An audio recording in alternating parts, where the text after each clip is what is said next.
Hi, everybody. Just in case you forget what she looks like, because, you know, she got the job and then she, like, left for 18 days. That's Fallon right there. She'll be back tomorrow. But filling in today, Aaron Schwab. Aaron? Yeah. I noticed you have a lot in that bag. I'm going to mention an item and tell me if you have it in that bag, okay? Okay. Which one? I have 2 bags. Do you want this, the clear bag? Either bag. Are you ready? Cool. Yeah. Paperclip. Yes. Staples. Ooh, no. Stickers. Yes. Straws. Yes. Breath mints. Yes. Well, no, I don't know if I have breath mint. Well, I have numerous items you can suck on in my purse.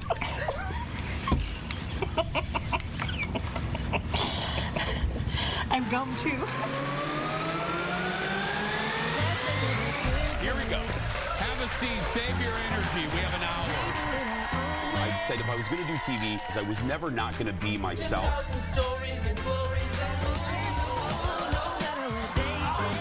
Where are the people who are a little bit different? You're sitting next to one on the couch. Let's just say that. Be yourself, but not too much of yourself. Now, here's Jason.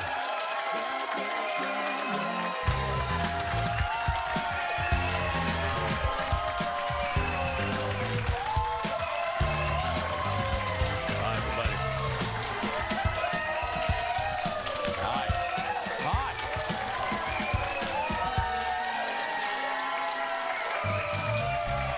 Welcome to the show, everybody. Manic Monday. Look, Mom, I'm on TV. Welcome to the show.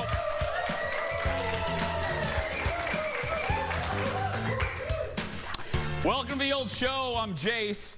Guess what, everybody? The teleprompter died. Uh-huh. That's right. There's nothing in here. There's absolutely nothing in here. Nothing in the teleprompter. So you know what I'm going to say? I'm going to say to the audience, y'all look real pretty today. Yeah. That's right, yeah.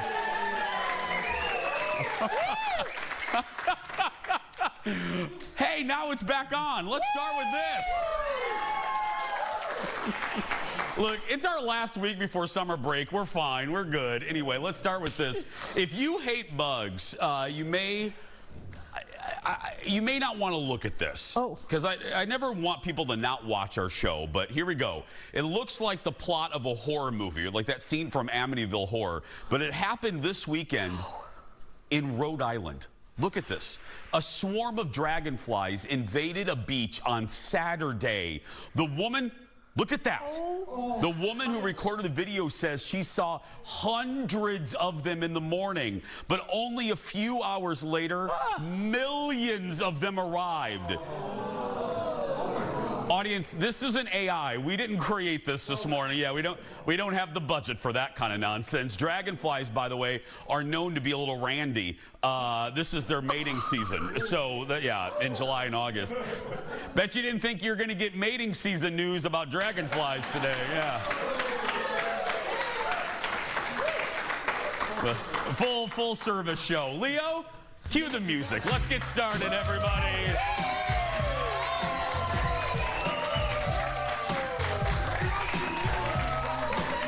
Ladies and gentlemen. Okay, Fallon is off for one more day filling in. She's our audience coordinator and the Bette Midler of our area, Aaron Schwab, everybody. I love you. I love you. Hi. How you doing, friend? You know, I am terrific. Good. I want to know if that's the Dragonfly music of choice once they're like, wop, wop, wow. A little James Brown Yeah, they're like, action. let me get back to the subject. I love that. What a great idea. Can I ask you something? I wish you would. Okay, now I want the audience to, I want the studio audience to weigh in. I think they're going to be with me, but I have one of those life quandaries that isn't really a quandary. So last night we were flying in. We did a really quick weekend, and Colin was sitting in the middle seat of the airplane. Do you know where this is going? I don't, but I hate sitting in the middle seat. Okay, now audience, yeah. So Colin was in the middle seat. I'm on the aisle, and there was a bro dude sitting by the window by Colin. We'll just call him bro dude for the sake of the show. Because, no, and I mean that because somebody, I mentioned this on the radio show and people called in that this situation might have been different if it was a senior citizen. But I assure you, American public, this was a young bro dude sitting next to Colin. Okay. Well, throughout the entire flight, Colin, who's in the middle, had his arm on both armrests because it is our feeling that basic etiquette says if you are in the middle seat of a plane, because it's a horrible seat, you get both armrests. Sure. What do you think of that? I think that's Do you agree? I would agree. A lot of times I'm on the plane with someone else I know. And so if I'm stuck in the middle, we raise that armrest between us so I can go this way and then this one's open. But if I'm just like by myself, then I would say, yes, the middle person gets those. Bro dude not only was jockeying with my husband's arm the whole trip, he was also, studio audience, he was also man-spreading. Sure. And I'm thinking to myself, I'm thinking to myself, bro dude, you have the window. You could just lean over. Yeah. He was sleeping. I'm like, just lean over. You have basically a condo by the window. My husband has the worst seat in the airplane. I just feel like whoever has the middle seat, because it's such a horrible seat, they should have control of both armrests. I agree. Yeah? Okay. I hate it so much, and my biggest, like one of my biggest fears is I literally, as soon as I sit down upon the plane and the motor's going, I will just fall asleep. First of all, I snore really loud, so anyone who has been on the airplane while I'm there, I'm sorry about that. But also, I am so afraid I'm gonna wake up and just be like with the person next to me that I don't know. Yeah, like sleeping on them? Falling asleep on them. Oh, that's happened to me. I've fallen asleep on the person. Yeah. And they knew who I was, which was even more embarrassing. Yeah. The woman said, "You're the radio guy." I'm like, "Yeah, sorry I slept on you and drooled on your shoulder." I love that. Yeah, there we go. Let's get started, everybody. It's time for the hot dish. Roll it, Leo. Here we go. Okay. You ready? I'm ready. Let's do this. First up, everybody, move over Hollywood. San Diego became the center of the entertainment world this weekend thanks to Comic-Con. And studios, they're back. A few years, they've been kind of slow with announcements, but studios made big, huge announcements at Comic-Con. First up, the man who helped launch the Marvel Universe is coming back. Watch.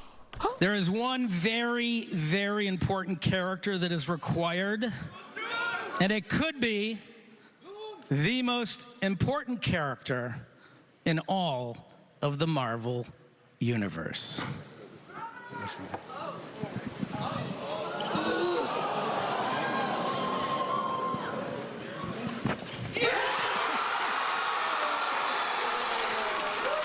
There he is.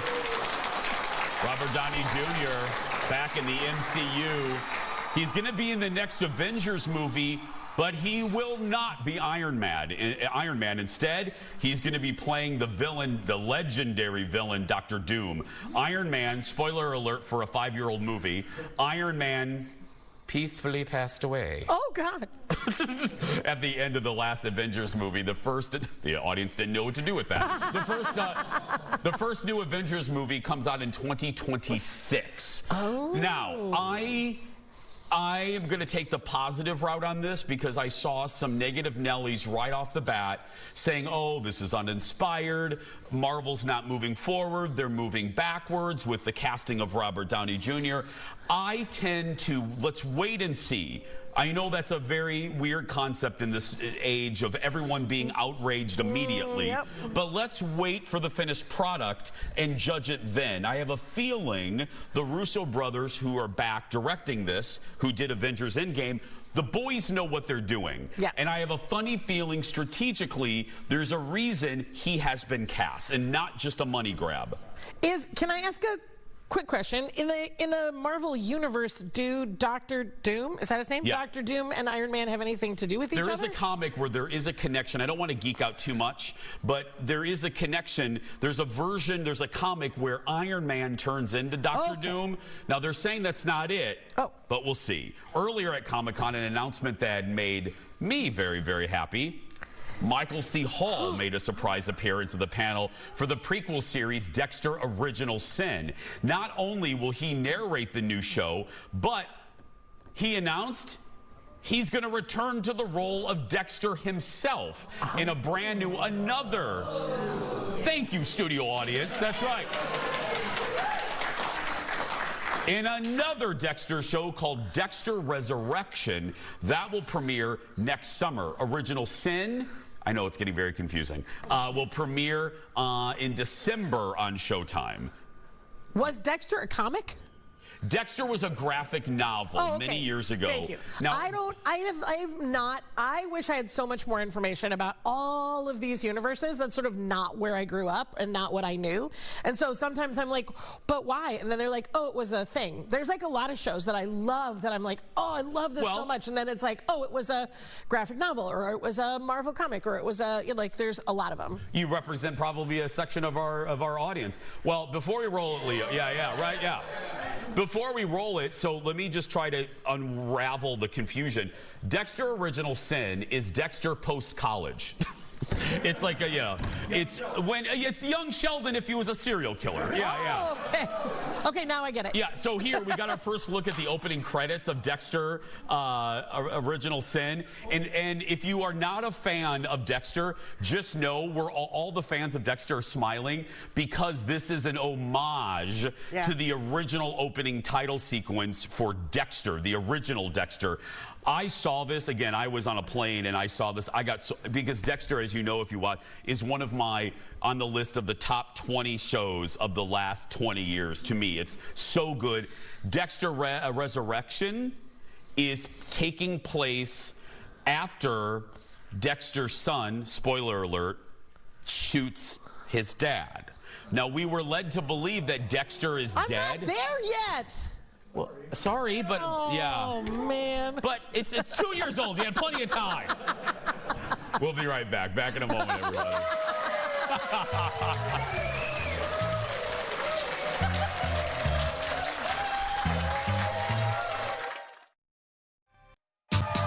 Welcome back.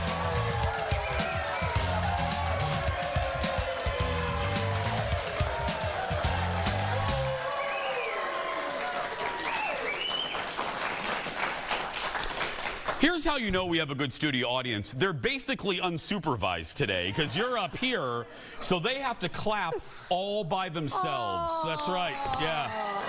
And they're still clapping. That's because of Muddis right there. It's not all about you. Welcome back. The Olympics kicked off this weekend in Paris. That's right. And the tape...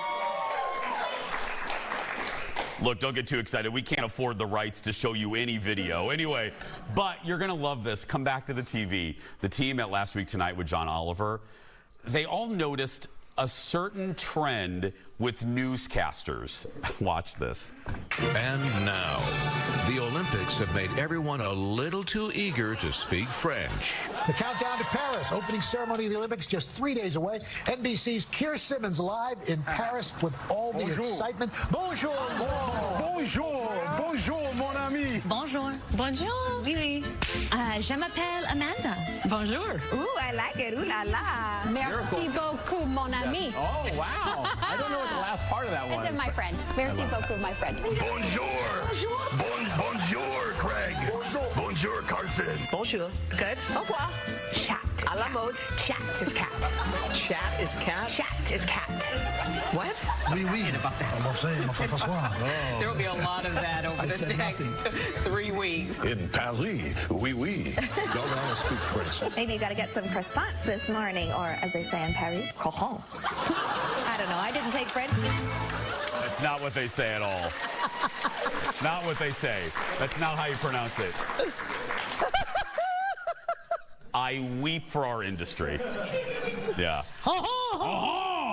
Yeah. Oh, did you watch? Wait, no, again, we can't show any video. Did you watch any part of it? I did. Yeah. I've watched a lot of it, actually. I watched a little. I watched on the plane. People were all watching Simone Biles last night. I got a gymnastics problem. I can't look away. It's so. Oh, that kind of problem. I wasn't sure what kind of problem she meant. I just love stretching and flipping. That's right, yeah. Everywhere I go. That's our after show, yeah. Next, Josh Hartnett explains his decision to leave Hollywood and a new wrinkle in the Justin Timberlake DUI case. Joining me live with those stories and more, audience, give it up for Jacob from TMZ. Hi, buddy. Hey, Jason. Hello. Oui, Jacob. Anyway, let's start with Josh Hartnett, Minnesota's own Josh Hartnett. He revealed, finally, He talked about why he actually left Hollywood at the height of his fame. What's the story? I mean, it's incredible and also just disheartening. Josh was explaining that during the peak of his career, when he was being offered to be Superman and even Batman too, he decided to leave because, frankly, Hollywood was just too crazy for him. He was saying he was dealing with stalkers, people showing up at his front door. There was even a time at one of his movie premieres when someone showed up with a gun claiming to be his father. Fortunately, that man is now in prison. But with that said, Josh now lives in Hampshire, England, and just wanted to get away from all the craziness. He still is in movies too, is coming out in a new one very soon, an M. Night Shyamalan movie. So he's doing well for himself, but we've heard all these horror stories over the years about stalkers and people of that nature. So I respect his decision. Yeah, absolutely. You know, and he's a small-town guy. He grew up around here. He's very, I hate the word normal, but very normal. I could see where that would freak him out. Next, an interesting development in the DWI arrest involving Justin Timberlake. What's the latest? Well, so we all know why Justin Timberlake got arrested for a DWI a few weeks ago. He was drinking with some friends at a hotel in the Hamptons. Now, this is the interesting part. So he was there with some friends, right? And he gets pulled over by himself in a car. His friends are driving in another car. They realize, oh my gosh, Justin Timberlake got arrested. They go back to see what's up. They're talking to the cops, and and one of the people is like saying to the cops, really, like, you're arresting Justin Timberlake? They say something probably to the effect of, yeah, no, we're arresting him. So the friend then says, okay, well, if you're arresting him, he's going to jail, then let me take the rental car because, you know, we got to get it back to our place or get it back for him. So the cops apparently allowed that. They let the friend drive off in the rental car, but here's the catch. The friend was also drinking at the hotel. So this is going to be the whole argument for Justin Timberlake's lawyer and how to get this whole thing dismissed. He's going to be saying, well, Justin was drinking and you arrested him, yet you let his friends who were also drinking take the car and drive it home. So that's going to be the crux of their argument moving forward. So it's going to be interesting to see if it works out for them. One more story. I have been predicting this for months. Ben Affleck, he bought a new house, didn't he, Jacob? He did. He bought an amazing house for $20.5 million in the Pacific Palisades area of Los Angeles. I mean, as you can imagine, a beautiful place. 5 bedrooms, 6 bathrooms. But, of course, the headline here is that he's buying it for himself. There's this, I mean, this is official. Him and J-Lo are done. It was just last year they bought a $60 million house in LA. And just a year later, he's buying a place for himself. We know they've been split for some time. She's been hanging in the Hamptons. He's been driving around in LA. We sometimes see them wear their wedding rings on and off. But hey, it's over now. He's getting a place for himself. So what I'm hearing from you is there is no she shed at that new place. No. No. There we go. Have a great week. Thank you, my friend. Good to see you. Thank you. More stories like this at TMZ.com and check your local listings for TMZ.tv. I want to make one note. I'm not making fun of the DWI arrest, but audience, did you take away what I took away? You know, the Hamptons, very fancy. You know, very fancy. Even their traffic cameras are better. Oh, Did you see how clear? It was like a film. Oh my God! Traffic cameras in other cities, it looks like a Quaker camcorder shot it. They made sure they were HD. Like the Quaker Oats guy shot it, and then this is clear as a bell in the Hamptons. Yeah. It's like HD appropriate. Yes, it looks like Spielberg's out there recording the traffic management cameras. Anyway, more dish for you now. He's the man behind the upcoming movie version of Wicked. CBS Sunday Morning did, it was so good, you guys, did a great profile of director John Chu this weekend. Besides Wicked, John is known for directing the mega hit Crazy Rich Asians. He talked about how The Wizard of Oz, specifically the song Somewhere Over the Rainbow, impacted his entire life. Listen to this. Somewhere Over the Rainbow. We used to sing that all the time. It's this idea of dreaming of some other place beyond the walls of my bedroom was instilled in us, because that's what my parents thought when they came to America. It's the promise of something more. John talks about, yeah, John, there's his family right there. John talks about his path to Hollywood in a new memoir, and he started making home videos as a kid. I mean, and you hear that from, you know, J.J. Abrams with the 8. Super 8? Super 8 camera. Steven Spielberg made movies when he was a child. John says, though, that the story of Wicked helps describe his life. Watch this. Wicked has this line, "It's time to trust my instincts, close my eyes, and leap." It's time to trust my instincts, close my eyes and leave. When I heard that, it sounded a bit like you. Is the whole reason I did the movie. It's all about striving for that dream and being able to fight through the uncomfortable things to get there. Did you see the profile? I did not. You would like it, Aaron. I think he is awesome. I think, did he also direct the In the Heights film as well? He did. He did. And it is the most stunning, beautiful. I was obsessed with that musical anyway, but I always I'm a bit hesitant anytime somebody decides to take the musical on screen, and it works the best when people understand that you have to, just like when you take a book, and sometimes they're like, you know, you can stretch it out over a mini series, you can put it on as a limited series or whatever. He took it and he did things to it to make it so it was still magical, like going to see a musical in the theater, and it was so great. So I can't wait for this. Well, he also, I think also, he understands that it's two different art forms. Yes. And you can't just, you shouldn't take the musical and make a Xerox on film. It doesn't work. It doesn't work. It's not, that's not the thing to do. You take it and reinterpret it for the art of film. And he seems to be, I personally, it's the movie I'm most looking forward to in the winter. I'm so excited. Yeah, Wicked comes out in November. I also love his mom. His mom is so blunt and like right to the point. She was, he's not attractive enough to be a movie star because he wanted to be. She was hysterical. Next, one star's secret to a 40-year marriage.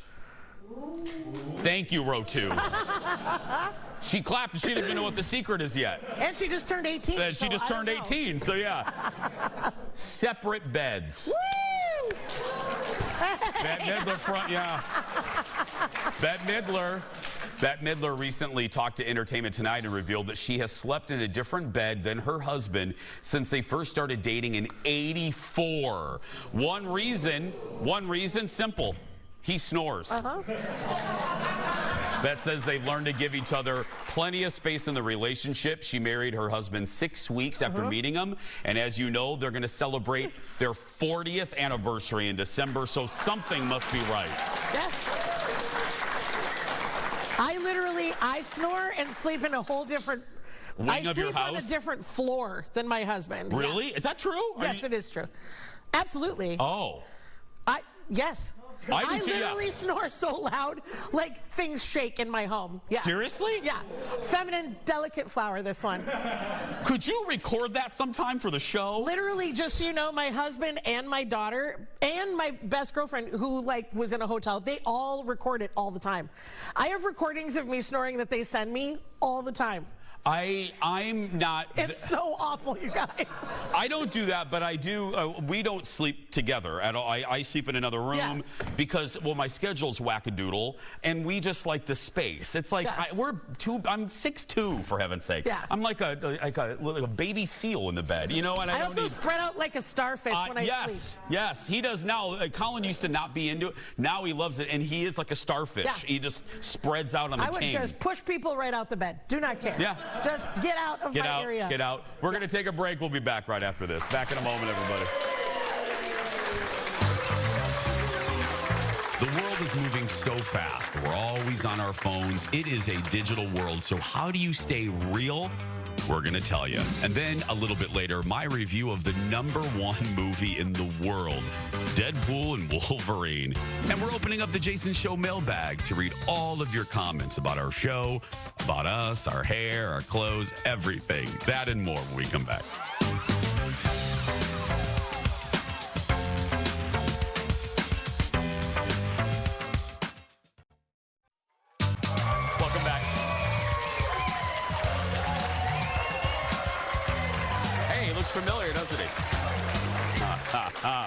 Welcome back. So much of our lives nowadays is spent online, whether it's work meetings over Zoom. You might be having one right now while watching our show, or you're seeing your friends' TikTok videos. And because of that, it's hard to know which part of our lives are truly real. Our guest today, that will look familiar, explores online authenticity in his book called IRL, Finding Our Real Selves in a Digital World. Give it up for author and podcast host who basically works here now, Chris Stedman, everybody.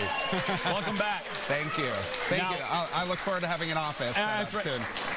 Chris has already asked for his own dressing room, so we're going to get, because if Chris looks familiar, you will remember we talked about his podcast last time. We didn't want to shortchange the conversation about that, so we invited him back to actually talk about the book. Okay, Finding Our Real Selves in a Digital World is a great title, but in application, what does it really mean? Yeah, so I wrote this book, honestly, for kind of two reasons. The first was a personal one. I was going through a period of my life where I was just going through a lot of change. I was in a long-term relationship that ended, my job ended, just all these things. And I found that I was continuing to post online on social media as if it was just like business as usual, like, oh, here's the great dinner I had and that sort of thing. And I just started to feel this sense of kind of disconnect between what I was putting out there and my whole life. And then the other reason was the kind of more academic one. I study religion, and so I'm interested in how people make sense of their lives. And I started to feel like more and more of where we sort of go in our lives to connect with other people, to make sense of the world around us, was happening online, and I was curious how that kind of affected our understanding of what it means to be human. And so this book is the result of, years of kind of looking into the research around it, talking to people about their lives online. And, one of the things that I found while working on this book is, we often talk about our lives online as if it's like not the real thing, right? Maybe sometimes we'll talk to people online in ways we would never talk to them face to face. Yeah. And I think we do ourselves a real disservice by kind of pretending that our online life doesn't count or it's not real, because actually so much of what we do online really does matter, and I think we should take it seriously. Do you think that there is a trend now within, let's say, post-pandemic, toward the authentic, is there a trend toward the authentic and not the, in the early days of Instagram, there were literally filters that we all slapped on every one of our photos. I know. And now, we don't really, do you see the trend shifting just to being authentic no matter what it looks like? Yeah, have you heard of this app called Be Real?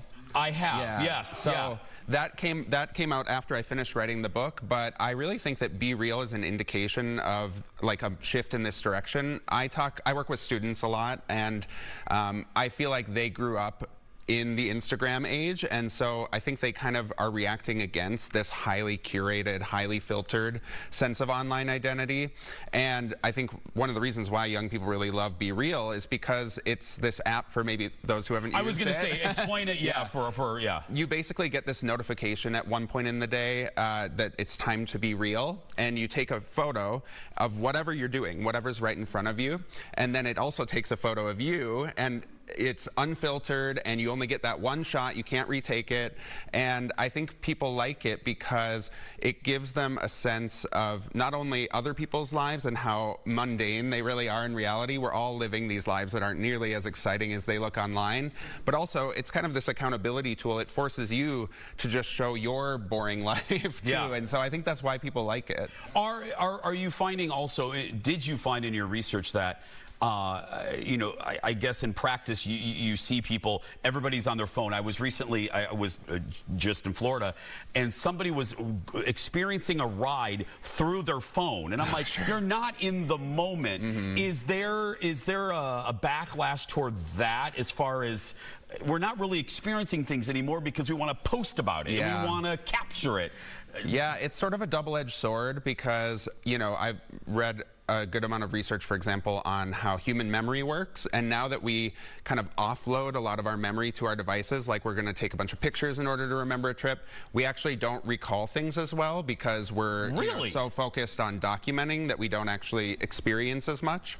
So that's the sort of negative side. But at the same time, having this device with me, it does allow me to capture pieces of my life that in the past I would never have captured and maybe would have forgotten. And, when we were were talking a couple weeks ago about Unread, you know, one of the things that I found while making that podcast was that I just had all of this, you know, documentation of things that actually were really important to me and really special and meaningful, and I was so grateful I had it. So it, you know, it is sort of a balance. I have been at concerts where they're like, put away your phones, and I agree, you shouldn't be filming the entire concert, but it's okay to take out your phone for a second to take a picture of a special experience you want to remember. Moderation. Yeah. You mentioned Unread. Again, this is why Chris was here the first time. What post-show have you, because I know just with our staff, we have heard, and the show in general, we got a great response from you.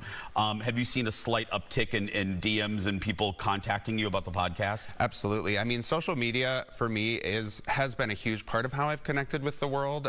Starting even at a young age, you know, I was a closeted gay kid, and I went on the internet to try to find community for the first time before I could find it kind of around me, and it really was a lifeline. And to this day, I still connect with people who I would never connect with otherwise.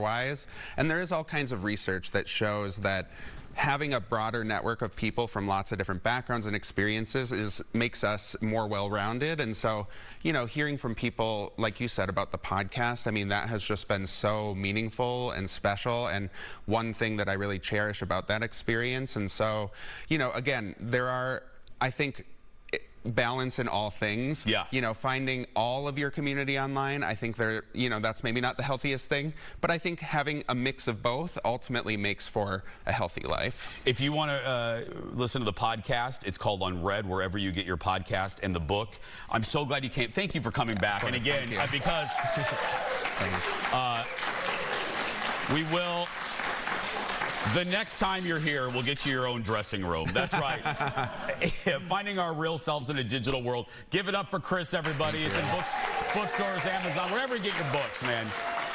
We're going to take a break. We'll be back right after this. Back in a moment. Thank you, my friend. I'll see you next week.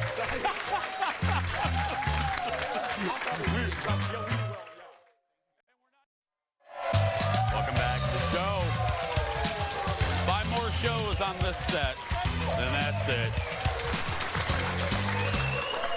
Well, it's welcome back to the show. It's already one of the biggest movies of the summer after a huge opening weekend at the box office. I'm, of course, talking about Deadpool and Wolverine. The movie earned more than $430 million worldwide. That makes it the 8th biggest opening. It's the Earth's biggest opening. No, the 8th biggest opening in history. I had a chance to see the movie last week. Didn't get a chance to review it yet, so I just want to, I'm going to cut right to the chase.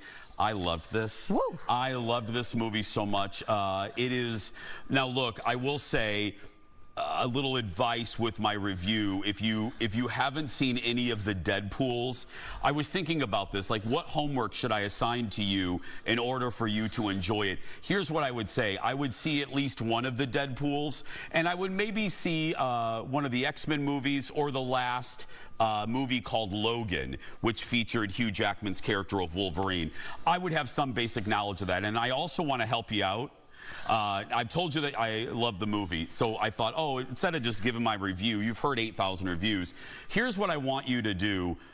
Go into the movie, and this will make you enjoy it 30% more. There are a lot of inside jokes about the movie industry and about the comic book industry, and if you get these jokes, you will be delighted, because it's meta. It's very meta. It's making fun of Disney buying Marvel. It's making fun of Disney buying 20th Century Fox. So that's what I want to tell you, and then you'll get the jokes and you'll laugh. Really quick, if you didn't follow the business news a few years ago, 20th Century Fox, which really no longer exists, 20th Century Fox had the rights to certain Marvel characters, including the Fantastic Four and the X-Men. Remember all the movies in the early 2000s with Patrick Stewart? 20th Century Fox owned those Marvel characters. Well, and Disney owned Marvel but couldn't use X-Men or Fantastic Four. Well, now Disney bought 20th Century Fox, and now all of these Marvel characters are under the same umbrella. That's why Deadpool can be in a Disney Marvel movie because now they're under. So if you get there's a lot of 20th Century Fox jokes. Ryan Reynolds as Deadpool makes fun of Disney because it is an R-rated superhero movie. He makes fun at pushing Disney's buttons. If you get all these meta jokes, you'll enjoy it a lot more. And the cameos, please don't let anybody spoil this movie for you. Stay off the internet. Go to it before you read anything, because the people that pop up into this movie are so delightful. And if you are a fan of any of these movies, some of these surprises will make you go, oh, that person's in it. It was a kick in the pants. I mean, a couple of these cameos literally made me go, I love that. I mean, out loud, it was just a lot of fun, and I can't recommend it enough. Now, with that recommendation, I'll also say it is rated R. There's a lot of cuss words. There's a lot of violence, and Madonna's Like a Prayer in this sequence right there, which is just toward the end of the movie. It's a great sequence. I now know why they picked that song. I loved it. I absolutely loved it. Yeah. That's great. Yeah. If I don't understand the meta, all of this thing you're saying, I will still like it, right? You will still like it. I love but now Deadpool, that you know what I just and told, I love Wolverine. So, like, I know that much. I don't know anything about all of the Disney, what I just 20th told Century you, Fox, all of that. That's business. why I just did that. Oh, okay. Now you will enjoy it a little bit more. When people make cameos, are they themselves or are they characters, or do you not want to say anything? We'll be right back. Oh! Juicy.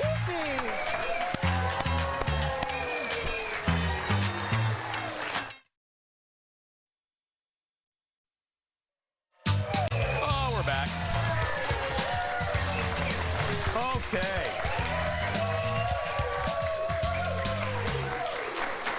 We all love hearing from you about our show, and which is why we read some of your comments and critiques on air. Leo, open up the mailbag, everybody. Here we go.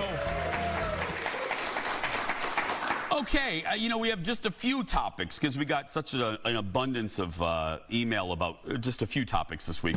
One of them was a big reaction from all of you to me sharing the impact of being part of the Big Brothers Big Sisters program and seeing my little succeed in life. He's not so little anymore. He's in his early 30s and now engaged and getting ready for a fantastic career.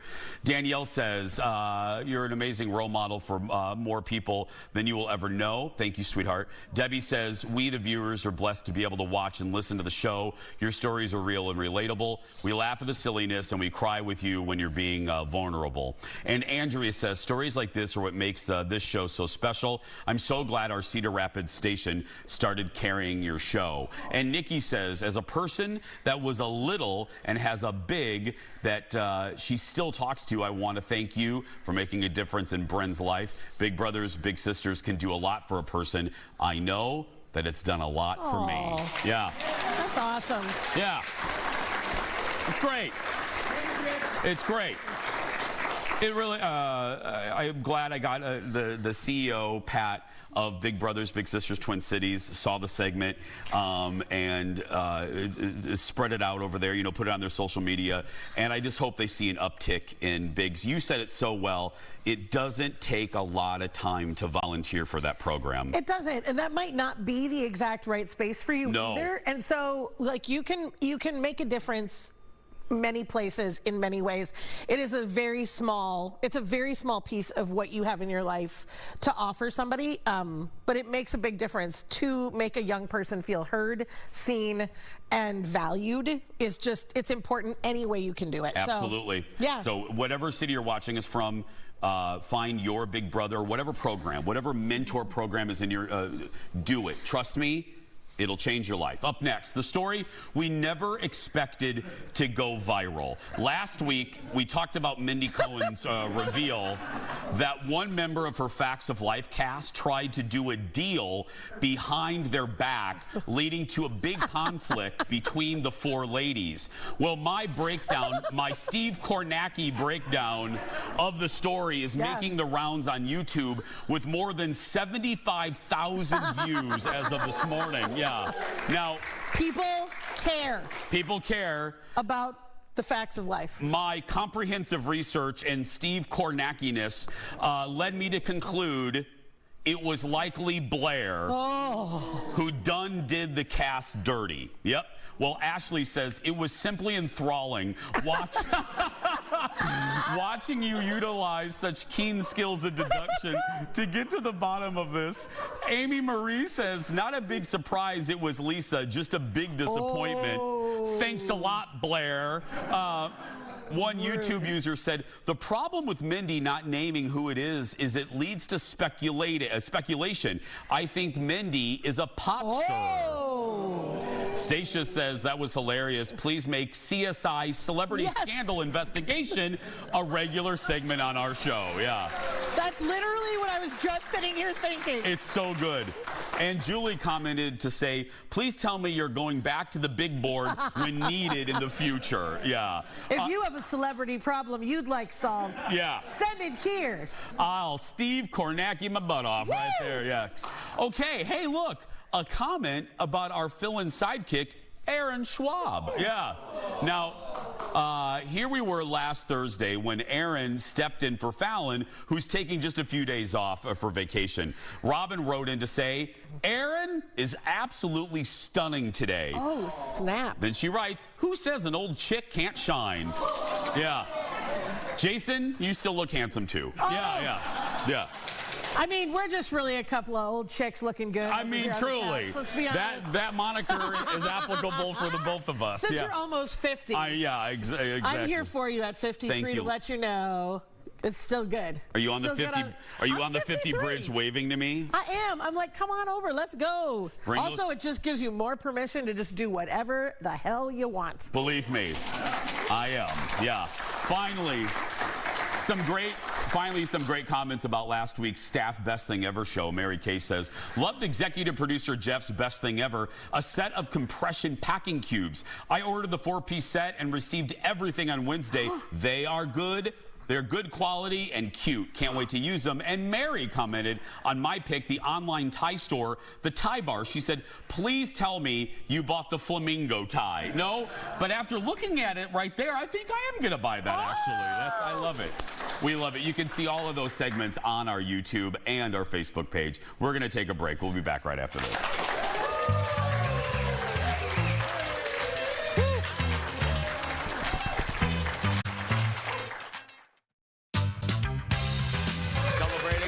Birthday Club.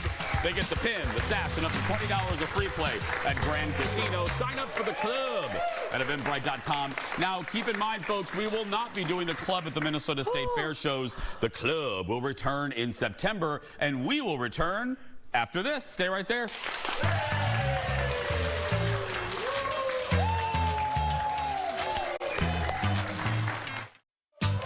Welcome back to the show. Good start to the week.